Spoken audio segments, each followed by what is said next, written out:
kembali menuju ke pos 1. Nah, ini pas sebelum pos 1, lebih tepatnya itu di situ ada yang namanya Kalimati, Kang. Nah, di Kalimati tersebut itu emang terkenal ada aura mistisnya sih di situ. Ada tim ya dari rekan pendakian kita itu yang melihat sesuatu di situ. Karena kan ada yang duluan tuh, sayanya sweeper posisinya, jadi pas nyampe situ ada yang agak bengong tuh, jadi saya langsung yuk bangun bisa, bentar lagi pos. Ya biasalah, kita tuh harus bisa memecahkan suasana. Ya kan nggak lucu tiba-tiba ngelamun. Iya.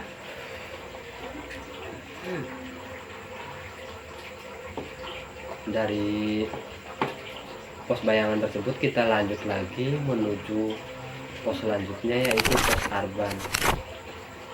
Nah, di pos Arban tibanya kita di pos Arban, kabut mulai turun lagi nih, mulai kabut lagi dari pos Arban tersebut tuh. Saya lihat kan dari jauh tuh, lihat teman saya si Triani sama si Mumu, ada yang mulai aneh lagi. Si Mumunya sih udah nyamperin, si Trianinya lagi ngobrol sama yang lain, sama rekan tim mereka. Saya perhatiin kan, saya ngobrolin sama si Mumu.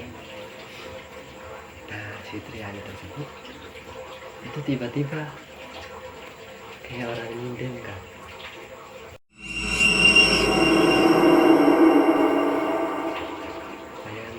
Saya lagi diajak ngobrol pun itu tiba-tiba menjauh, dan mereka kan ikutan open trip nih.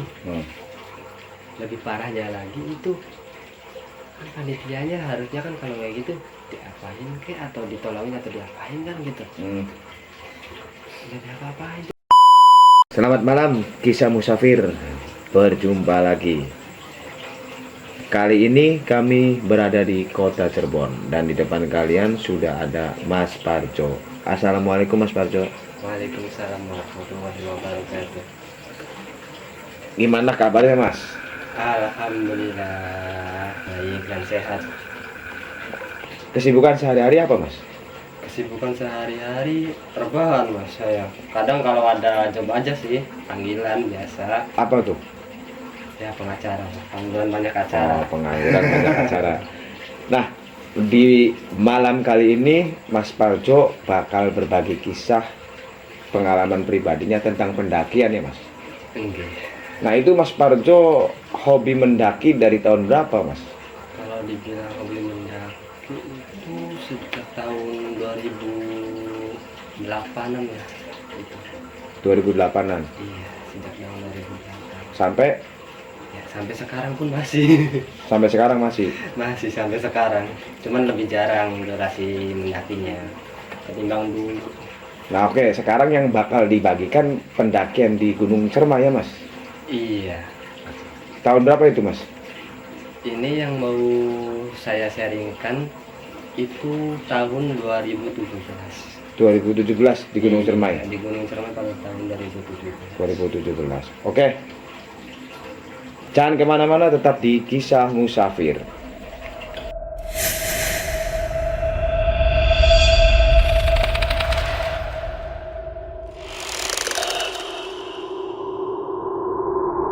Assalamualaikum warahmatullahi wabarakatuh. Salam lestari, salam rahayu untuk semuanya. Saya akan menceritakan pengalaman pribadi saya pada saat mendaki di Gunung Cermai. Di Gunung Cermai itu pada tahun 2017, jalur pendakian sudah dibuka. Itu ada jalur Linggarjati, jalur Linggasana, jalur Apuy, dan jalur Palutungan. Untuk pendakian yang akan saya ceritakan itu via pendakian Palutungan. Ya, seperti biasa sebelum mulai mendaki saya prepare terlebih dahulu, karena pada tahun 2017 itu saya dapat requestan dari adik tingkat waktu kuliah itu untuk membawa ya setengah dari total kelas di kampus tersebut ya. Alhamdulillah sekitar itu saya membawa 15 orangan. Singkat cerita saya koordinasi dengan yang request ke saya. Seperti biasa, saya pasti akan prepare terlebih dahulu perlengkapan apa yang harus dibawa dan wajib disiapkan dalam pendakian. Karena puncak adalah bonus. Kita harus lebih safety. Mohon maaf ya apabila ada salah penjabaran dalam masalah kesehatan, bukan saling menggurui, saya hanya mengingatkan dan saling mengimbau saja. Karena pada dasarnya pendakian itu adalah perjalanan kita dalam mengkaji diri kita untuk menggapai sesuatu. Singkat cerita, H-7 koordinasi dengan tim yang request sudah selesai. Tibalah pada hari H pendakian. Saya berangkat dari rumah itu hari Jumat pukul jam 11 malam. Di perjalanan dari rumah menuju ke base camp pendakian Palutungan itu sekitar 1 jam 45 menit lah dari rumah saya ke base camp Palutungan tersebut. Setibanya di base camp Palutungan sekitar jam 1 dini hari, pas di hari Sabtu dini hari, kan saya di bawahnya makan dulu karena di base camp Palutungan jam segitu udah nggak ada yang hangat-hangat seperti nasi goreng, jadi saya makan dulu di Cirendang. Beli nasi goreng terlebih dahulu. Saat di base camp pendakian itu saya mencari-cari teman atau tim yang request ke saya, dan akhirnya saya pun ketemu sama mereka. Tidak lupa pula saya pun mengecek kelengkapan kembali peserta atau teman-teman yang request pendakian bersama saya. Kalau saya prinsipnya wajib, walaupun ada yang istilahnya koordinasi dalam grup, kita list perlengkapan sama peralatan, tetap menurut saya itu wajib cek ulang saat di base camp sebelum pendakian. Ya. Gunanya apa? Karena ada kalanya kita sebagai manusia itu kan tidak luput dari hal yang namanya lupa. Jadi gitu kan. Saya tuh ya istilahnya dibilang over hati-hati ya, emang karena kita harus hati-hati dalam mengambil keputusan. Singkat cerita, waktu paginya malamnya dulu kita waktu malam Sabtu tersebut tidur semua di base camp Palutungan. Semuanya wajib tidur dan istirahat karena untuk memulihkan tubuh kita untuk pendakian besok di hari Sabtu. Singkat cerita, pada hari Sabtu jam 7.30 kita melakukan registrasi pulang ke pos pendakian ke pihak base camp. Setelah melakukan registrasi, kita pun berdoa terlebih dahulu. Gunanya apa? Kita berdoa, minta pertolongan, perlindungan kepada Yang Maha Kuasa. Jadi jangan lupa berdoa. Seburuk apapun, sejahat apapun kita, sebandel apapun kita, yang namanya berdoa kepada yang menciptakan itu wajib. menurut saya. Selepas berdoa, kita pun melakukan pendakian ke Gunung Ciremai tersebut, ya pendakian pantun. Kira-kira dari base camp menuju Tugu Lutung. Tugu Lutung itu letak posisinya kan di sampingnya Buper Ipukan kalau secara geografisnya. Bumi perkemahan itu kan. Iya betul sekali di situ. Itu sekitar makan waktu 15 menit sampai di Tugu Lutung. Dari Tugu Lutung tersebut kita melanjutkan perjalanan kembali menuju ke pos 1. Nah, ini pas sebelum pos 1, lebih tepatnya itu di situ ada yang namanya Kalimati, Kang.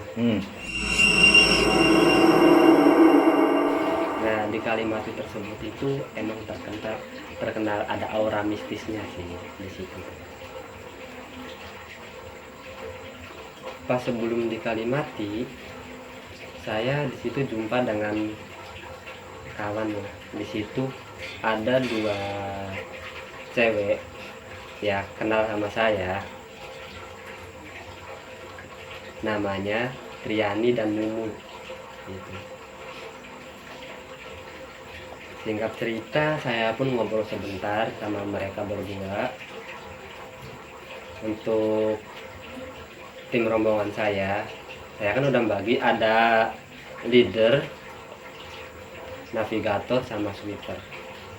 Kita pakai HT semua ya, untuk koordinasinya lebih mudah daripada ketimbang pakai teriak-teriak gitu kan kurang efisien. Jadi kita pakai HT untuk lebih efisien dalam koordinasi.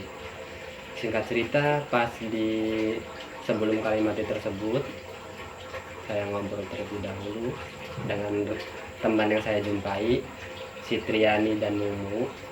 Yang ngobrol-ngobrol lah, kita nanyain kabar, nanyain ini itu. Ternyata mereka berdua lagi ikut pendakian di Gunung Ciremai itu, ikut dengan open trip. Nah, mereka ikut open trip, tapi yang anehnya itu pas saya tanya nih, ini ketua open trip atau panitianya mana? Soalnya itu kan kalau nggak salah open tripnya yang dia ikutin itu total pesertanya ada 200 lebih. Banyak. Banyak banget itu. Yang lebih anehnya kan panitianya banyak juga tuh, ada sekitar 50-an kalau nggak salah, ya 30-an lah panitianya. Itu hasil saya nanya-nanya ke teman saya yang saya jumpain, katanya panitianya sekitar 30-an. Tapi yang bikin aneh itu pesertanya tercecer jauh-jauh banget, udah nggak ada yang pakai HT pula. Itu koordinasi hebat banget. Tapi ya hebat sih kalau bisa ngehandle sampai sebanyak kayak gitu tanpa HT. Saya acungin jempol gitu. Setelah nanyain kabar sama ya canda gurau, baru ketemu lagi itu sama Triani dan Mumu, saya pun ikut lanjut dengan sweeper dari tim kita ya, kan saya juga lagi bawa rombongan. Jadi saya ikut lanjut lagi pendakian ke atas. Terus setelah melewati Kalimati, nah di Kalimati tersebut ada semacam bisikan. Siapa itu? Bisikannya sih kurang jelas, cuman sekedar kayak ada suara yang ngomong memberitahu lah di situ.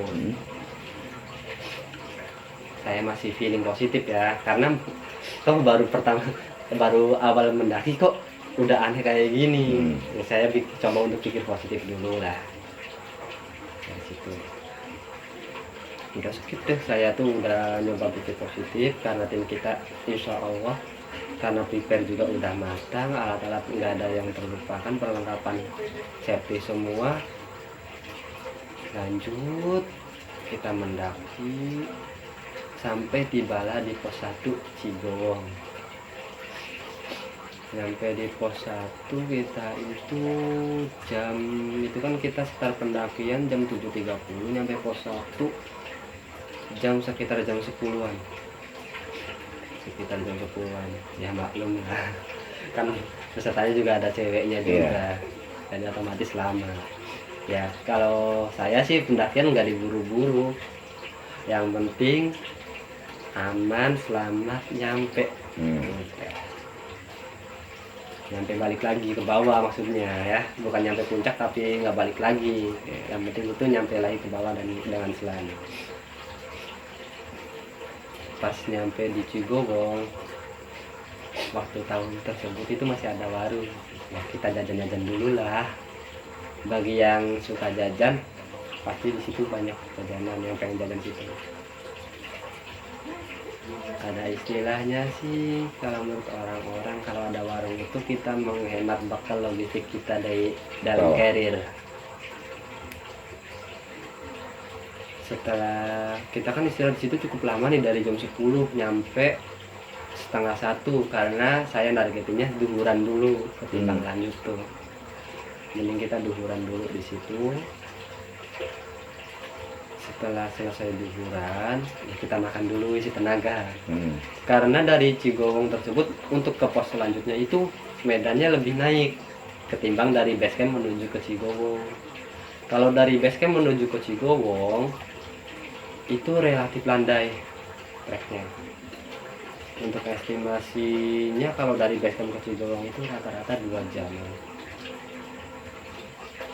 Itu rata-ratanya 2 jam sampai 3 jam lah estimasi. Dari Cigowong kita lanjut ke atas, itu treknya lumayan terjal ya. Untung kita udah pada makan dulu sebelum itu. Jadi dari Cigowong menuju ke pos selanjutnya yaitu Kuta. Di Kuta tersebut itu cuman makan waktu sekitar 12 menit lah. Dari Cigowong ke Kuta itu sekitar 12 menit. Dalam hati saya ini cepet banget. Nah, cuma 12 menit. Soalnya jarang-jarang nih Kang, saya juga kalau nganter atau lagi mendaki bareng tim yang lain tuh dari Cigowong ke Kuta sampai secepat itu cuma 12 menit. Nah ini kita udah bisa 12 menit.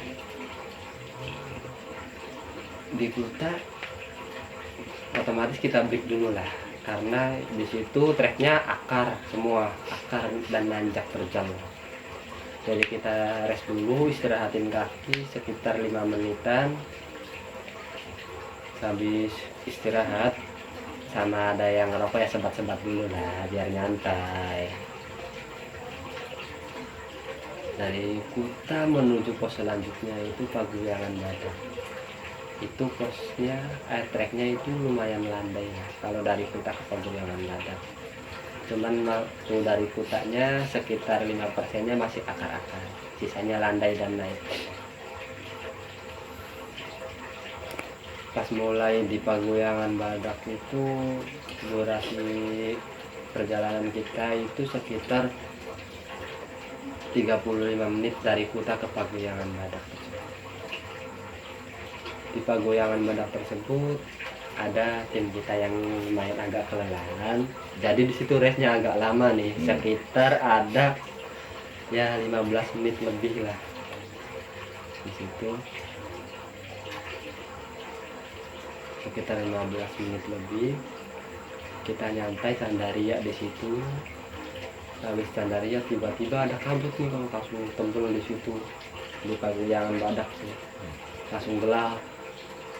Pas langsung ada kabut gelap, dan kita mulai ngumpul dulu, kita rembukin dulu ini enaknya di mana.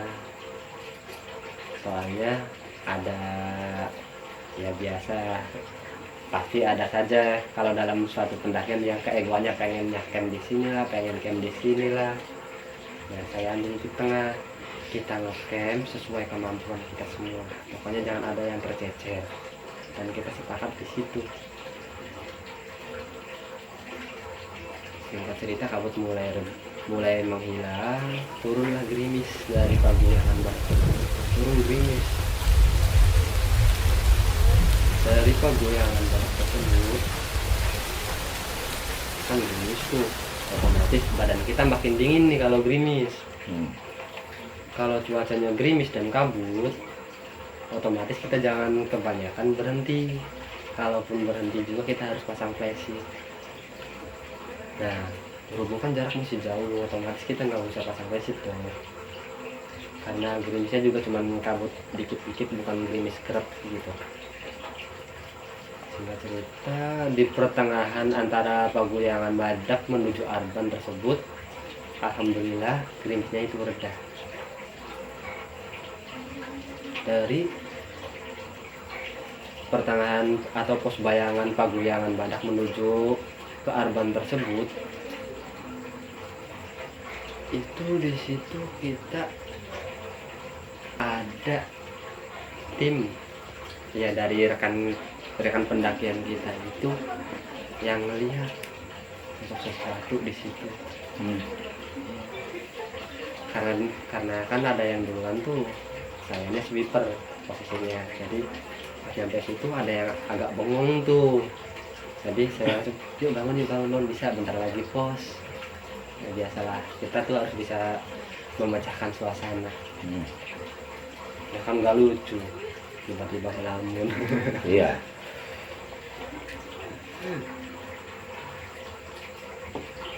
Dari pos bayangan tersebut kita lanjut lagi menuju pos selanjutnya, yaitu pos Arban. Nah, di pos Arban tibanya kita di pos Arban, kabut mulai turun lagi nih, mulai kabut lagi dari pos Arban tersebut tuh.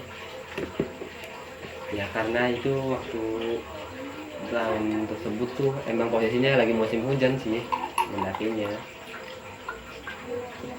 tapi intensitas hujannya nggak terlalu lebat juga karena masih baru di awal-awalan, masih di awal musim penghujan tuh. Di pos Arban itu ya karena dingin, kita masak dulu, masak sekitar ada setengah jam lebih. Kita masak buat ngangetin badan semua tim. Setelah hangat semua, kita barulah lanjut lagi ke pos selanjutnya, yaitu ke tanjakan Asoy.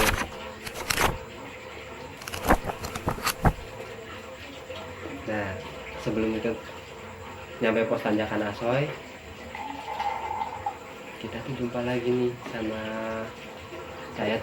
sama temen saya yang namanya Triani dan Mumu tersebut. Ya bisa dibilang karena langkah mereka emang bukan pemula sih. Mereka bukan pemula, jadi cepet lah dibandingkan saya kan yang sweeper, jadi saya mah lambat kalau langkah. Iya. Ketemulah di situ sebelum pos Aso, kita ngobrol lagi di situ. Dari situ ada keanehan nih, kan itu teman lama saya nih, jadi kan saya tahu itu orang lagi aneh apa enggaknya. Ditambah lagi saya tahu bahwa si Triani ini dia indigo, bisa ngeliat hal gaib gitu.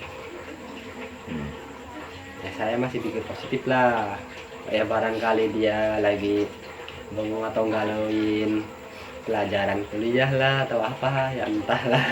Saya kan positif thinking aja, nggak mikirin yang terlalu ini. Singkat cerita, mereka pun duluin kita izin lagi untuk ngeduluin. Akhirnya pas kita nyampe di tanjakan Asoy, karena tim kita pun ada yang kelelahan, jadi ya kita memutuskan untuk camp di tanjakan Asoy tersebut. Nah, entah mengapa nih kok bisa ketemu lagi dengan teman saya yang Triani dan Mumu tersebut tuh. Ternyata mereka berdua juga ngecampnya di tanjakan Asoy. Nah, kan saya tanya tuh ke mereka, oh ngecampnya di sini? Iya, soalnya kata panitianya dibagi dua, campnya satu di Pasanggerahan, satu lagi di Asoy, katanya gitu. Nah, waktu di hari tersebut sih emang rame banget sih peserta dari open trip mereka aja itu sampai 200, bisa hitungan lah dari satu open trip mereka aja itu. Dari kita mah cuma 15-an, belum dari kelompok yang lain gitu ya, rame lah itu. Pas singkat cerita nih ya, pas waktu malam hari selesai saya masakin buat kelompok, saya kan hamokan nih. Pas saat hamokan saya disamperin sama kedua teman saya tersebut, sama Triani dan Mumu tersebut. Mereka cerita, Kak, ada yang itu ngomongnya lirik pelan tuh, sambil di samping saya sambil ngomong kayak ada yang ngikutin. Sontak saya langsung itu, siapa? Saya masih positif thinking nih. Ya kan barangkali yang namanya cewek kan barangkali ada gebetan baru yang ikutin atau apa yang berhatiin. Saya masih positif thinking nih. Saya bisa kata-kata di situ biar nggak dilanjut cerita, kan bahaya juga kan. Barangkali itu kan waktu posisinya masih banyak yang ngeliatin juga. Iya. Barangkali ada yang parnoan lagi yang lainnya, kan bahaya. Nanti kalau kesurupan massal di situ gimana? Iya. Ya lucu kan kalau banyak kesurupan massal di situ. Singkat cerita ini itu saya tuh masih belum ngulik bisanya ada yang ngikutin kenapanya ya, karena saya masih positif thinking lah. Dan saya tahu mereka berdua juga, satunya kan indigo, satunya belum indigo, cuman peka terhadap hal-hal gaib kayak gitu kan. Satunya peka, yang bisa dibilang sinkron lah dua orang tersebut. Tuh singkat cerita ngobrol sambil ngopi sambil ngemil, setelah mulai larut kita pun mau mulai balik ke tenda masing-masing. Saya juga sambil ngecekin ke tiap tenda tuh barangkali ada yang masih ngobrol, saya suruh tidur. Pokoknya wajib tidur sebelum summit, jangan sampai begadang. Beda ceritanya sama camping-camping di bumi perkemahan. Karena kalau kita mau summit itu istilah dalam pendakiannya dari tempat camp menuju ke puncak itu istilahnya summit. Mohon maaf ya Kang ya, barangkali salah istilah. Menurut saya istirahat itu penting banget sebelum summit, karena biar tubuh kita makin fit dan istirahat tubuh juga tercukupi.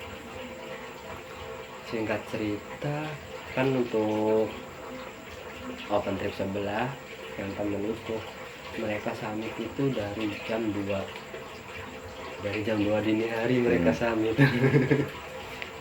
Dari tim kita pun ada yang pengen ikutan summit tuh dari jam 2 tuh udah pada mulai bangun karena berisiknya tetangga tuh. Ayo Kang, bangun kita summit. Bisa semangat banget, ntar santai aja, udah ngangatin badan dulu, waktu dulu. Pokoknya udah ngangatin badan dulu. Kalau saya lebih utamain ngangatin badan sama ibaratnya kan cermin nih. Saya lebih milih utamain sholat subuh dulu. Bukannya saya so suci ya, cuman saya mah ngajarin aja ke teman-teman tuh, barangkali ada yang mau sholat ya ayo sholat dulu. Barangkali lagi ya mangga, M-nya bukan M head ya, M-nya males. Kan toh untuk masalah pahala sama dosa kan urusan masing-masing. Yang penting kita belajar mengajak dulu untuk kebaikan.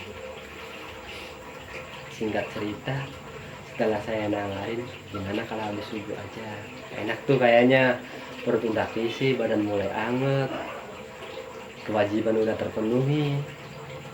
Ya kan sholat itu kewajiban kita kepada Sang Pencipta untuk yang agama muslim ya.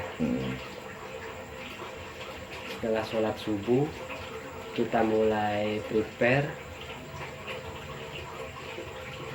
istilahnya cek barang-barang prepare yang akan digunakan untuk summit tersebut.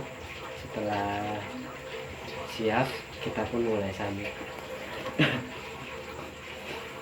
Ya pas sepanjang trek dari Summit tersebut itu lumayan macet sih jalurnya. Hmm. Macet banget itu. Pokoknya sepanjang jalur itu saya sama tim itu koordinasiin ke depan tuh. Pokoknya kalau ketemu sama open trip lain atau rombongan lain, kita selalu minta izin dulu untuk nyalip. Hmm. Sambil kita mantauin lah rombongan kita ya. Jangan sampai tercecer. Karena prinsip saya itu ya yang penting bareng-bareng. Nggak usah buru-buru ke puncak. Toh puncak gak bakal kemana-mana ini kan. Hmm. Puncak gak bakal kemana-mana. Sehingga cerita nyampe lah di Simpang Api. Ya sebelum Simpang Api ada yang namanya pos Paslenggarahan dan Sangyang Ropo. Singkat cerita kita udah nyampe di Simpang Api.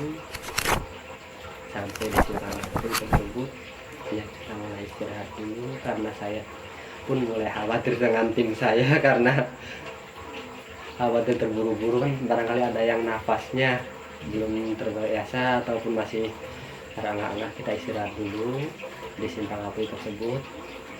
Sambil di Simpang Api ada batu yang agak tinggi menjulang, nah kita ngumpet di situ sambil bikin air hangat.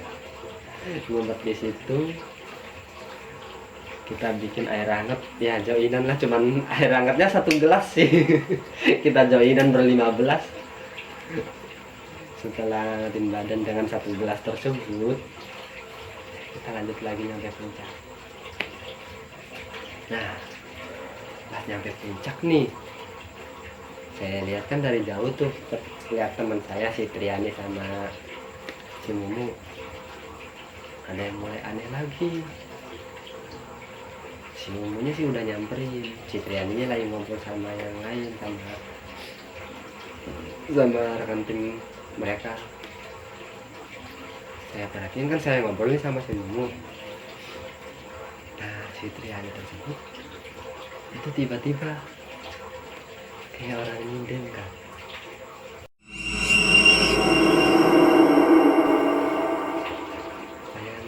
Saya lagi diajak ngobrol pun itu tiba-tiba menjauh. Dan mereka kan ikutan open trip nih. Lebih parahnya lagi itu kan panitianya harusnya kan kalau kayak gitu diapain kek atau ditolongin atau diapain kan gitu. Nggak diapa-apain, cuma dipegangin doang. Yang saya perhatiin tuh dipegangin doang sampai dia tenang.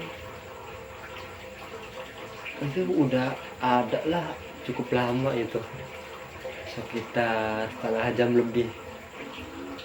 Ya bukannya mengguri atau apa ya, mohon maaf nih untuk yang bersangkutan atau panitia di hari tersebut tuh. Kalau agamanya Islam ya kita doakan sesuai agama Islam, jangan baca ya Fatihah atau Alhamdulillah atau kulhu, falak, dinas atau ayat kursi lah gitu. Otomatis kan itu lagi kesurupan loh. Tiba nyinden sendiri kan itu gimana.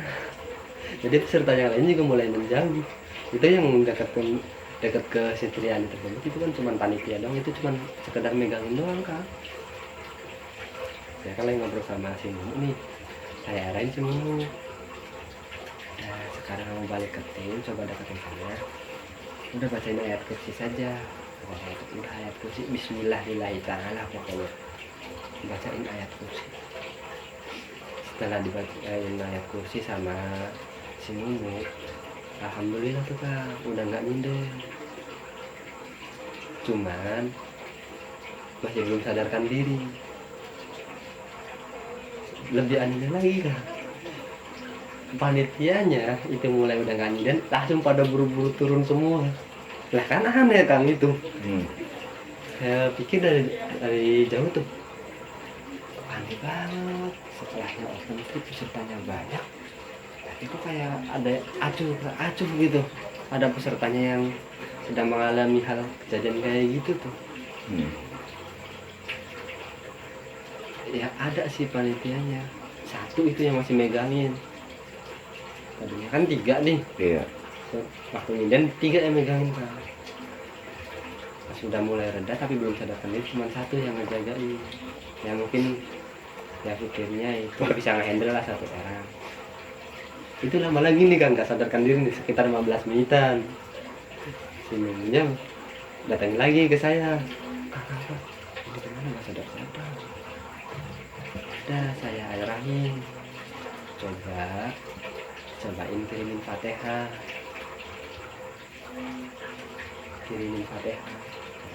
Fatihah caranya gimana, udah bahasa Jawa aja, yang penting sesuai bahasa kamu aja, yang penting niatin Fatihahnya buat si Triani, insya Allah sadar. Itu balik lagi tuh karena jarak saya ke si Triani tersebut itu ya lumayan lah, ada 20 meteran ya, bukannya apa-apa karena saya nggak langsung itu kan, karena khawatir takut nggak etis juga. Nah itu kan ada panitia yang sendiri, sedangkan saya juga ada rombongan sendiri. Jadi saya nyaranin tuh si Momo balik lagi lah ke lokasi Triani yang sedang nggak sadaran diri tersebut. Itu dia masih agak grogi, dia dari jauh itu masih gemeter, tangannya sambil pengen bacain atau ngirimin Fatihah. Setelah ngirimin Fatihah kan saya kan ngarahinnya untuk sambil dibisikin ke telinganya. Nah, alhamdulillah tuh Kang, setelah difatihain sadar. Setelah sadar itu kan langsung ditinggal sama panitianya nih Kang. Aneh kan? Itu rombongannya loh, ibaratnya panitia yang ngejagain dia itu yang lagi pingsan itu habis kesurupan, artinya itu jadi sweeper. Iya. Kok malah ninggalin, ada 2 nih yang ketinggalan pesertanya. Aneh kan? Itu parah banget menurut saya.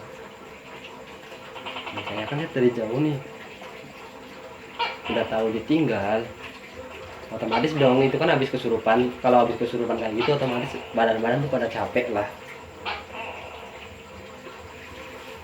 Saya datengin tuh, udah yuk kuliahnya ikut aja, ikut rombongan kita yang baru. Singkat cerita, tim rombongan saya dengan 2 teman saya yang Triani dan Mung tersebut ikut turun nih karena alhamdulillah lancar sampai di pos camp tersebut. Pos camp kita di Tanjakan Asoy tersebut aman alhamdulillah. Pas sampai di Tanjakan Asoy, kan saya kan orangnya nggak mau buru-buru nih kan ya, mungkin yang lain sih kalau udah nyampe camp pengen langsung turun ke bawah. Kalau saya tergantung kondisi. Kalau ada yang minta, saya mau makan dulu sih, lapar, saya mau ini dulu sih, saya mau boker dulu, saya mau dulu gitu, ya udah saya mah penuhin rombongan saya dulu. Barangkali makan ya saya siap makan, bikin, ada yang mau ngopi, bikin kopi, hangatin badan dulu. Singkat cerita kan ada tuh 2 tambahan tuh, berarti rombongan kita Iya. yang tadi 15 jadi 17 nih Kang, ada berdua tambahannya. Nah itu kan mereka berdua ikut OT tersebut tuh, untung mereka bawa tenda sendiri, jadi mereka jadi tinggalin lah sama rombongan OT mereka. Tinggalin sama rombongan OT mereka. Jadi kan saya samperin tuh, udah makan dulu, udah ini dulu, ayo gabung aja, nggak apa-apa, cukup tuh makanan masih banyak, pokoknya habisin biar enteng maksudnya turunnya. Kan lumayan tuh kalau bawaan sayur ini itu kan berat nih, kalau bawa turun lagi ya udah kita habisin situ. Kita itu kelar beberes dari pos Asoy tersebut sekitar jam 4 lah. Dari Asoy jam 4 kita mulai turun ke bawah, kan itu mulai kabut lagi. Jam 4 turun ke bawah mulai kabut lagi.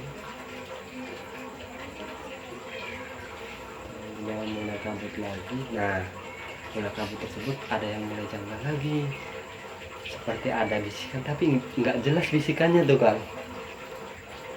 Bisikan tapi nggak jelas. Saya mulai terbesit lagi nih sejak awal bisikannya. Waduh, lagi kenapa ya? Dari asal kan turun ke bawah tuh pos Arban. Nah, pas tiba di pos Arban, tiba-tiba temen saya yang 2 gabung tersebut, si Triani dan Mumu tersebut tuh kan ribut. Gara-garanya apa? Kan mereka kan cewek berdua tuh bawa tenda sendiri. Nah, gara-garanya si Mumu tersebut itu nggak mau bawa tenda Kang. Awal sulit tuh Kang. Ya biasanya kalau ributnya cewek kayak gitulah, pasti tahu. Ribut tuh. Kita dari pos Asoy jam 4 nyampe di Arban itu setengah 5.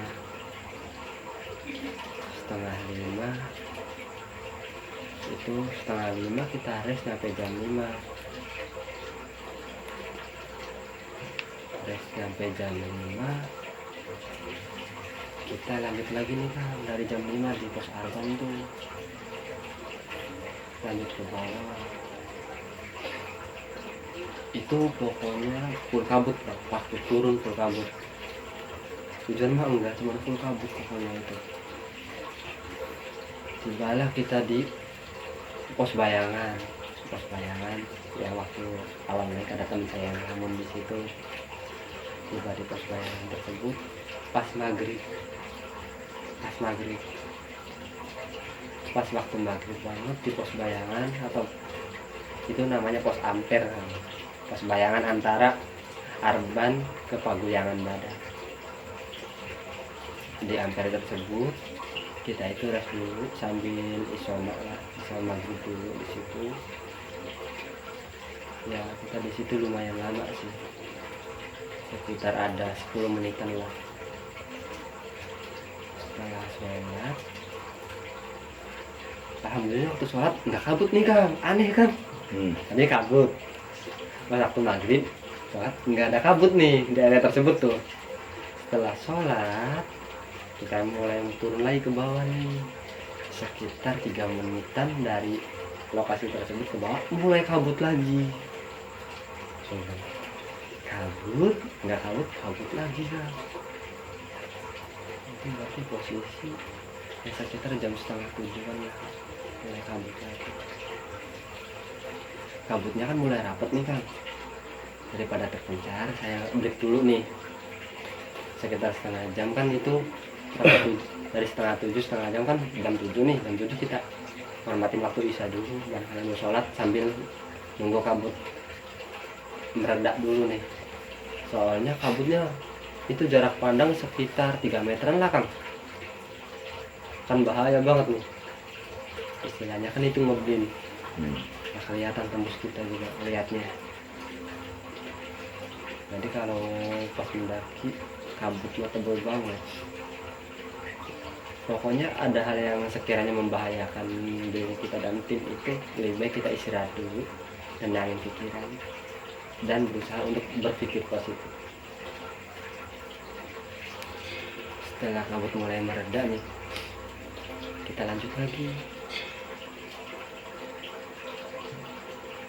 Lanjut menuju ke pos Paguyangan Badak. Sampai di pos Paguyangan Badak itu sekitar jam 8.21, masih inget Pak?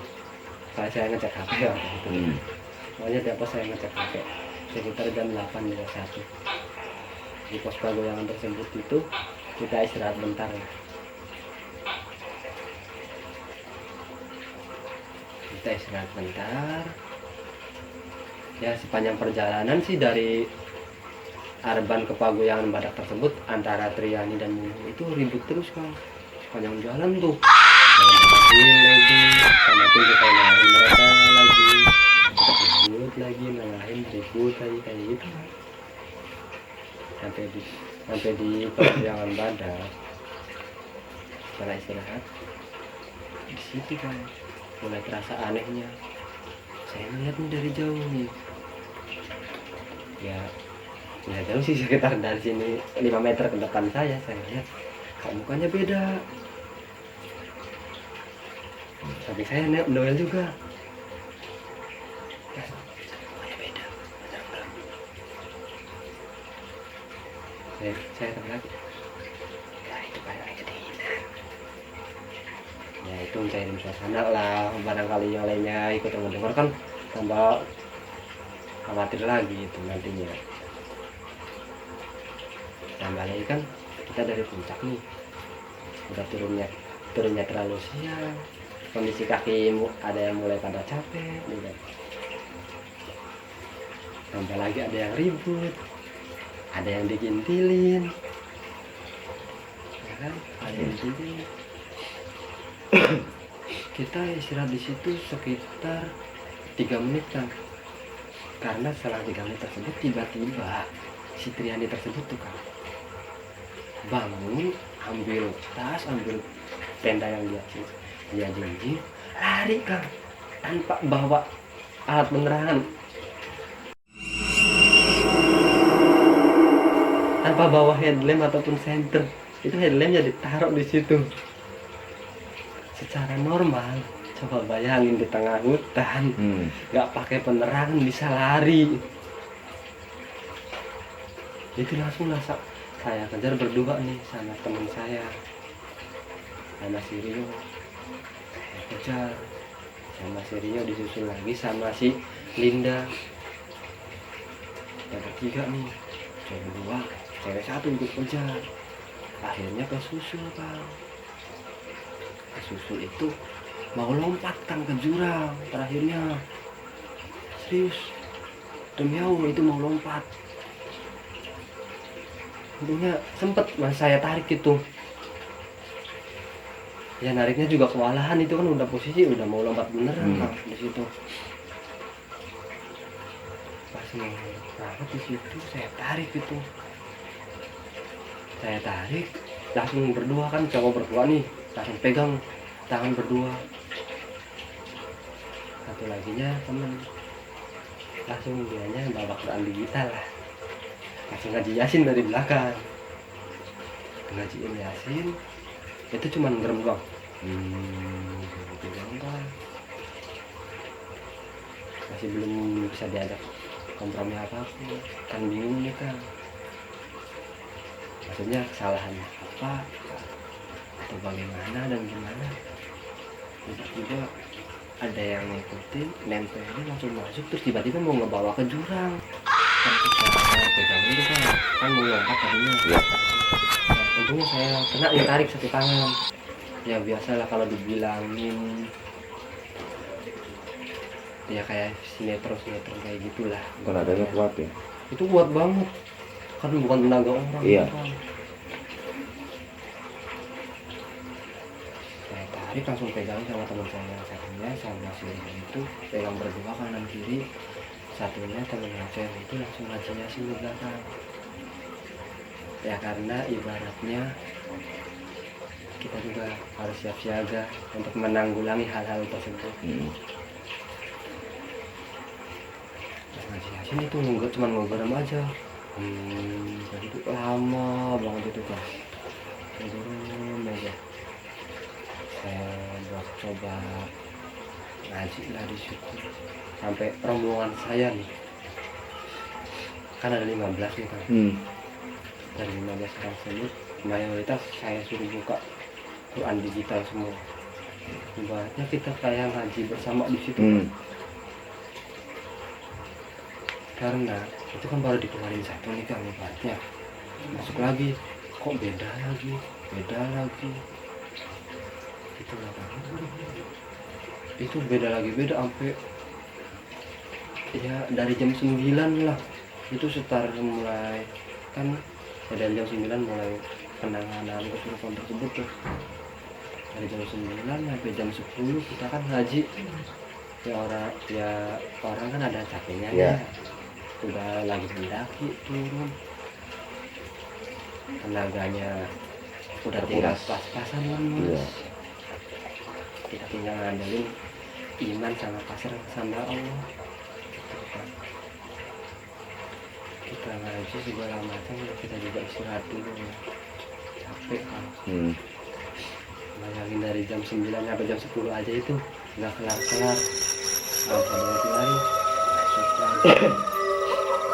Dari yang mulai ngerung sampai yang ketawa sampai yang udah kayak gitu sampai yang cuma bersama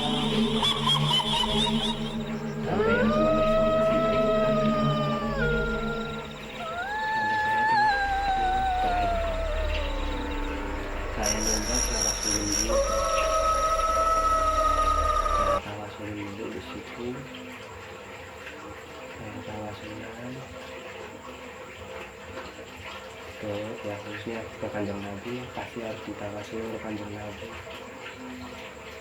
ke para sahabat, ke tabi'in, aulia terdahulu, khususnya kita di Pulau Jawa ya ke Wali Songo-nya kita tawasul.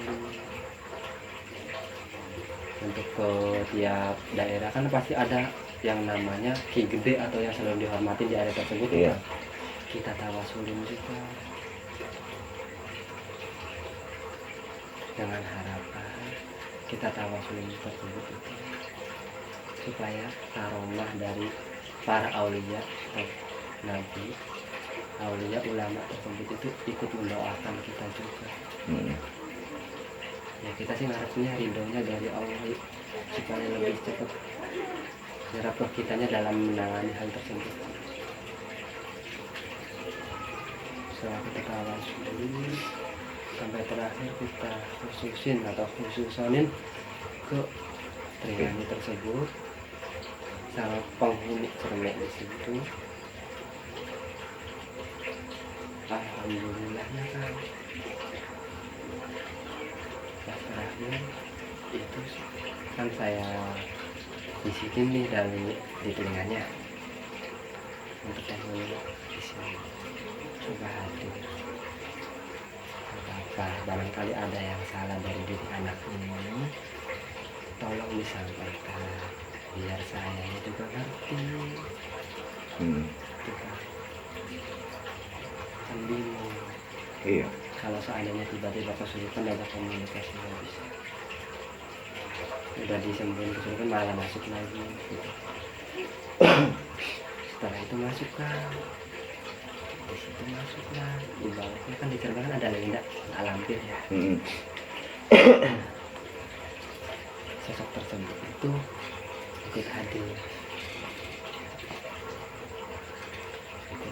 pada waktu itu. Ya,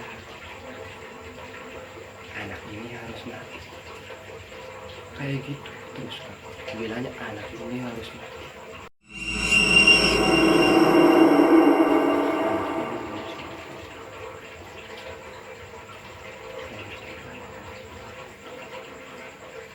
kan assalamualaikum dulu, coba interaksi dengan jin tersebut, kayak interaksi dulu sama dan akhirnya ada yang masuk lagi kan, selain Mbak Lampir tersebut ada yang masuk lagi kan. Di legenda cermin itu selain Mbak Lampir ada lagi legendanya untuk jalur itu ada Nyi Pelet. Ya, ada lagi masuk itu Nyi Pelet. Untuk Nyi Pelet tersebut beliau dia cuma nyampein, warga di sini pada marah sama anak ini karena tingkahnya nggak dijaga. Saya mewakili anak tersebut, saya coba komunikasi dulu.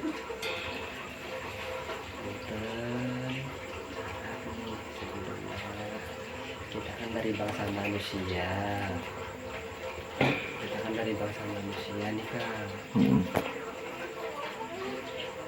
otomatis kita kan nggak tahu nih kan sama hal gaib kayak gitu. Ada kalanya kita nggak mengetahui bahwa di situ ada bangsa dari sebangsa kalian yang terkena imbas dari tindakan si Triani tersebut, saya mewakili dari si Triani tersebut minta maaf. Tolong maafin anak ini ya.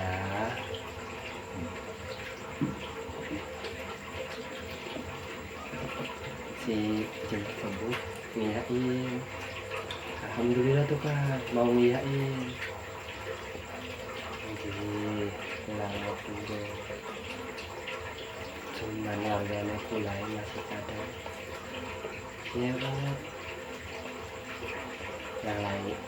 Jadi bu, si Jin tersebut itu, si kayak tersebut itu memaafkan, tapi yang lain di lain selain itu masih pada marah ke anak tersebut tuh kan. Jadi saya bujuk lagi tuh sampai tuh akhirnya alhamdulillah mau nih keluar. Dan saya tadi sama ini pengen keluar sendiri apa tadi coba tanya kayak gitu. Saya keluar sendiri saja, alhamdulillah keluar sendiri tak sadar. Nah, coba bayangin kan, itu kan dari jam 9 nih sampai jam setengah 12, udah dingin, ada capek, harus ada yang kesurupan pula. Udah mental tim kita itu di situ diuji banget. Untungnya ya dari rekan tim saya itu ada yang inisiatif langsung masak ya. Untungnya masih ada nih kan perbekalannya masih ada, logistiknya di situ ya, walaupun sekedar ngopi energen sama mie pastinya buat ngangetin badan lah. Kalau nggak dihangetin kan itu bahaya banget. Dari jam 9 sampai setengah 12 kita nge-break di situ untuk nanganin si Triani tersebut. Singkat cerita setengah 12 kan mulai sadar nih si Triani pun kita kasih asupan makanan gitu, otomatis tubuh dia dingin dong. Iya. Ya kan, udah tubuhnya dingin, habis makan gitu dan tambah capek kan. Selepas makan sama minum hangatin badan gitu ya, itu sekitar jam 12 kurang 10 menit lah.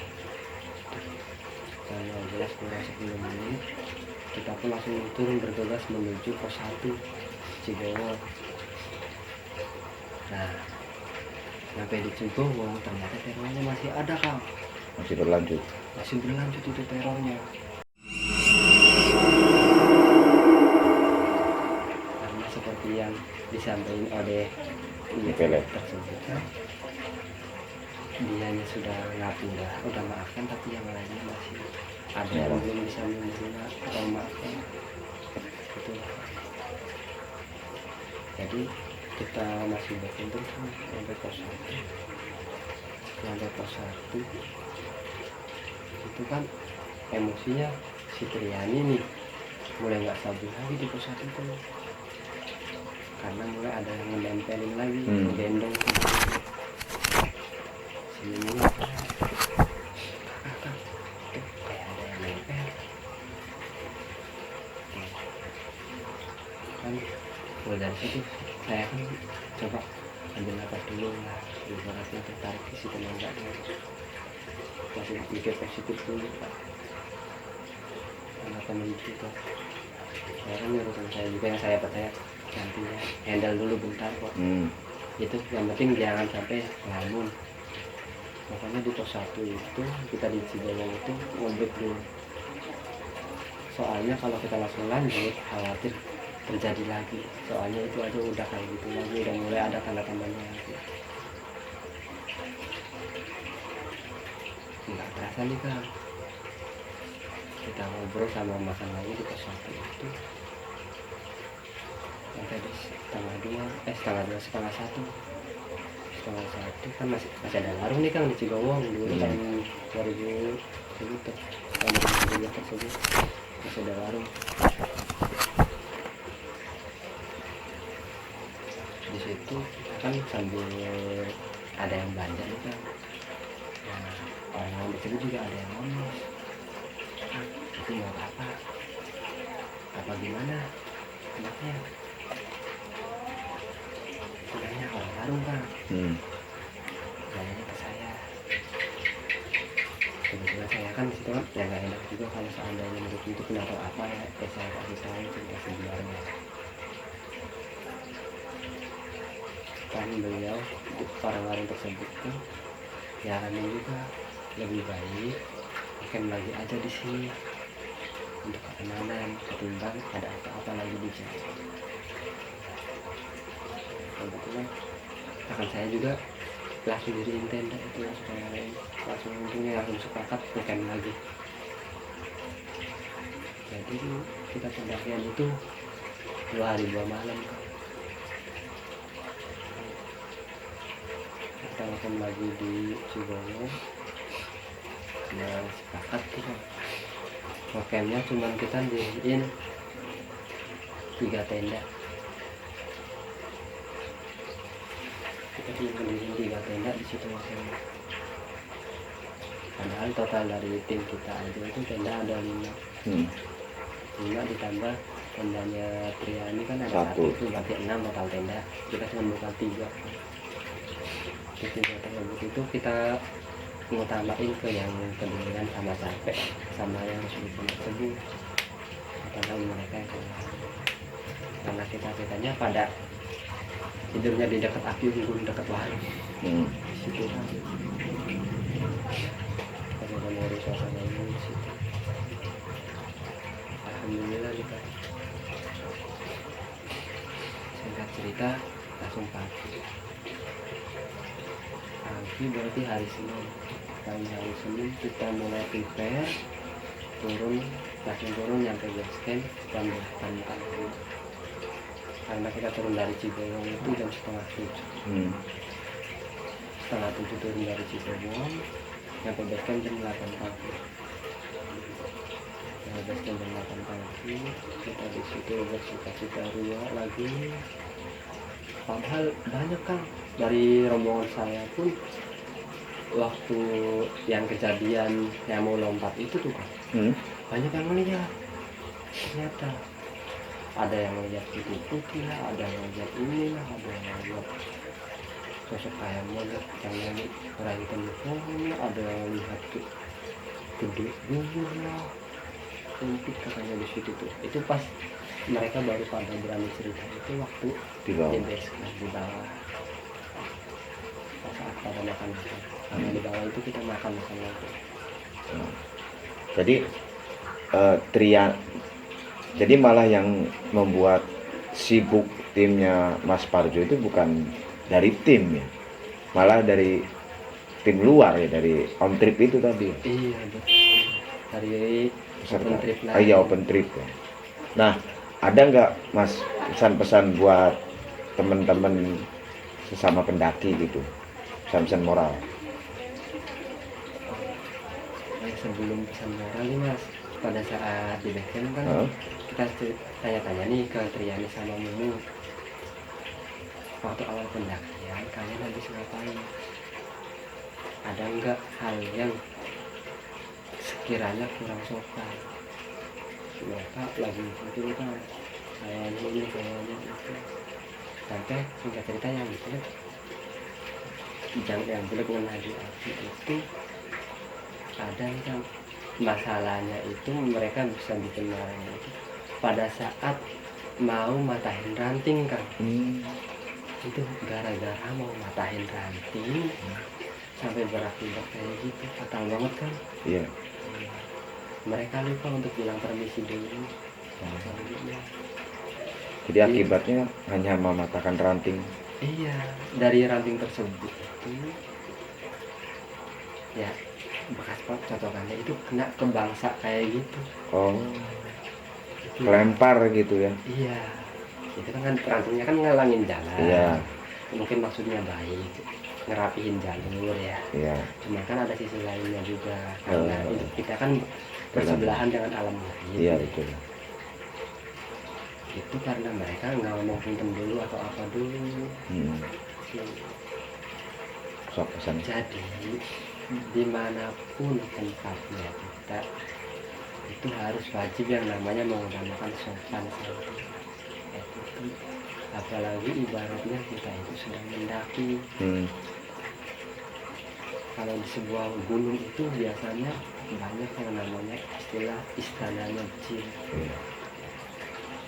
Bukan ke istana, ibaratnya kalau kita mau namu ke rumah orang kita harus punten permisi dulu, apa harus izin ya, seenggaknya walaupun enggak ucap apa-apa mau punten ya dehem 3 kali nggak apa-apa, ya dehem sekalipun nggak apa-apa, yang penting dalam hatinya ngomong punten aja pasti ngerti bangsa harga itu kayak gitu juga, saya akan hormati.